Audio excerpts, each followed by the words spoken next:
আসসালামু আলাইকুম গাইজ, কেমন আছো সবাই? আশা করি আল্লাহর রহমতে সবাই সুস্থ আছো, ভালো আছো। আমিও ভালো আছি। চলে আসলাম আমি আরেকটা নতুন মিনি ব্লগ নিয়ে। তো আজকের দিনটা খুবই ভালো, বৃষ্টি নেই, অনেক রৌদ্র উঠেছে, খুবই সুন্দর দিন। তো ঘুম থেকে উঠে ঘরটর গুছিয়ে এখন ঘরটর ঝাড় দিয়ে নিচ্ছি, বারান্দাটা ঝাড়ু দিচ্ছি। এখন দেখো সব কিছু ঝাড়ু দিয়ে পরিষ্কার করে নিচ্ছি। তো ঝাড়ু টাড়ু দেওয়া শেষ, দেখো সব কিছু পরিষ্কার করে চলে আসলাম বাইরে। দেখো গাইজ, আজকের দিনটা কত রৌদ্র উঠেছে। তো খুবই সুন্দর আজকের আকাশটা দেখো।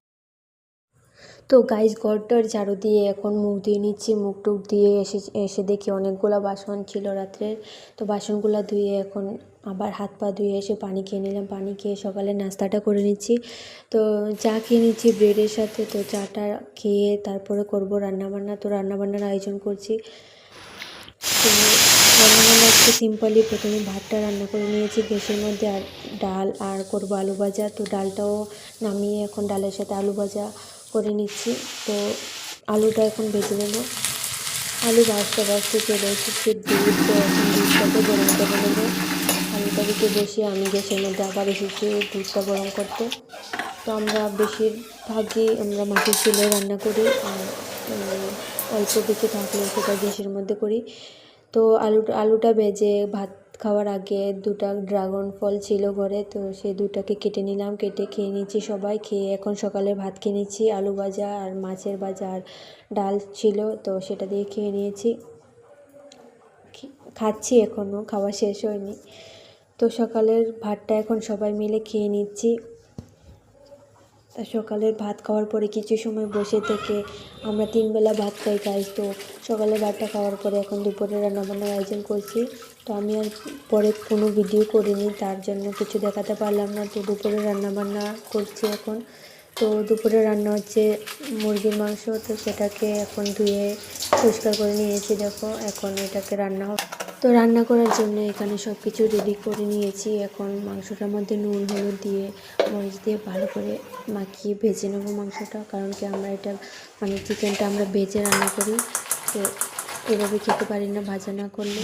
তো মাংসটার মধ্যে নুন হলুদ মাখিয়ে রেখে দিয়েছি। আর এখানে মশলাটা করে নিলাম আমি। দেখো এখানে পেঁয়াজ রসুন গ্রাইন্ড করে নিয়েছি, আর সাথে পেঁয়াজ কেটে নিয়েছি। তো এটাকে রেডি করে রেখে দিয়েছি সাইডে। আর এখন মাংসটাকে ভেজে নিচ্ছি। তো মাংসটা দেখো গাইজ, লাল লাল করে মাংসটা ভেজে নিয়েছি। তো সব মাংস ভেজে এখন নামিয়ে নিয়েছি। দেখো সব মাংস ভাজা শেষ।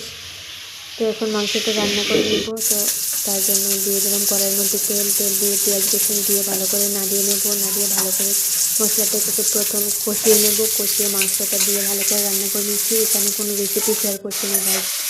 তো আমি আমার আরেকটা ভিডিওতে দেখিয়েছি আমরা কীভাবে চিকেন রান্না করি। তো আজকে আবার আমাদের বাড়িতে চিকেন রান্না হচ্ছে। তো আমি আপনাদেরকে রান্নাটা দেখাচ্ছি গাইজ। তো সুন্দর করে চিকেনটাকে এখন রান্না করে নিচ্ছি। সব মশলা দিয়ে পেঁয়াজটাকে এখন ভেজে নেব। আমি মশলাটাকে ভালো করে লাল করে কষিয়ে নিচ্ছি। তো দেখো ভালো করে মশলাটাকে কষিয়ে নিয়েছি। এখন দিয়ে দেবো মাংসটা। মাংস দিয়ে ভালো করে কিছুক্ষণ নাড়িয়ে দিয়ে দেবো মাংসের ঝোল। তো ঝোলটা ফুটে গেলেই নামিয়ে নেব। সুন্দর মাংসটা রেডি, রান্না হয়ে যাবে। তো দেখো ঝোল দিয়ে দিয়েছি, আর এখন রান্নাটা হয়ে গেছে। দেখো কত সুন্দর লাগছে না কালারটা। তো মাংস রান্না শেষ, এখন স্নান করে এসে গেছি। এসেই এখন ভাত খেয়ে নিচ্ছি। তো দেখতে যেরকম সুন্দর লাগছে, মাংসটা খেতেও ভালো হয়েছিল। তো এখন ভাতটা খেয়ে নিচ্ছি। তো আজকের ভিডিওটা অতটুকু, খাওয়া দাওয়ার মধ্যে আমি ভিডিওটা শেষ করছি। আজকের ভিডিওটা কেমন লাগলো কমেন্টে জানিও। আল্লাহ হাফেজ।